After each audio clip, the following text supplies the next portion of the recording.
মমতা বন্দ্যোপাধ্যায়কে একটাই কথা বলবো, হিথাক তোকে মানাইছে নাই রে, এক্কেবারে মানাইছে নাই রে, এবার আপনি বিদায় নিন।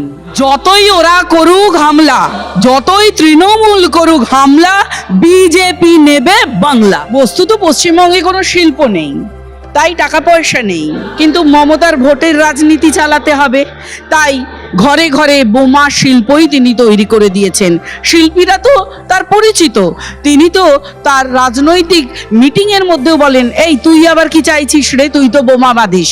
তাহলে যেখানে মুখ্যমন্ত্রী নিজের দলের লোককে বলেন যে তুই তো বোমা বাঁধিস, আবার তাকেই টিকিট দেন, তার মানে বোমা এখন পশ্চিমবঙ্গে বোমা শিল্পে পরিণত হয়েছে। এটাই তো স্বাভাবিক, এটাই তো জনগণ দেখছে। আর কত তারা সহ্য করবে? এই বোমাবাজির সরকার আর নেই দরকার। তাই পশ্চিমবঙ্গের বুক থেকে সমূলে উৎপাটিত করে একেবারে বঙ্গোপসাগরে ফেলে দিতে চাইছে পশ্চিমবঙ্গবাসী, কারণ তিনি তো ধীরে ধীরে পশ্চিমবঙ্গকে ফিনিশ করে দিচ্ছেন একেবারে। তাই পশ্চিমবঙ্গবাসী ওনাকে একদম ভ্যানিশ করে দেবেন, আর নাম ও নিশান থাকবে না এই তৃণমূলের। যে তিনি যে 6 পে কমিশন সেটা দিতে গিয়ে একবার কোটি কোটি টাকা খরচ করে একবার হাইকোর্ট একবার সুপ্রিম কোর্ট করেছেন এবং বকেয়া দিয়ে বাকি রেখে দিয়েছেন।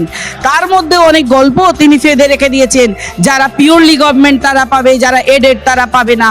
তো এই সমস্ত দুর্নীতি সব কিছুর মধ্যে তার কেবল বিভাজনের রাজনীতি। তাই সমস্ত ভেদাভেদ মিটিয়ে ভারতীয় জনতা পার্টি 7ম পে কমিশন দেওয়া, বকেয়া ডিএ যা আছে 45 দিনের মধ্যে সেই ডিএ মেটানো, এত বড় মহতি উদ্যোগ নিয়ে সেই কাজ সুসম্পন্ন করবেন অনতিবিলম্বে, কেবল সরকারের পরিবর্তনের দিনটির অপেক্ষায়।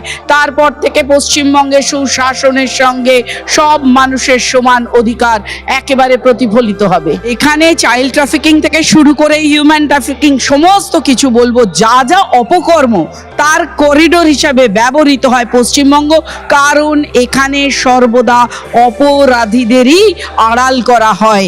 এবং এই যে ব্যবসা, শিশু পাচারের ব্যবসা, এর সঙ্গে দেখবেন খুঁজবেন আপনারা পেয়ে যাবেন কোনো না কোনো তৃণমূলের দাদা বা ভাইয়েরই বা ভাইপোরই হাত আছে।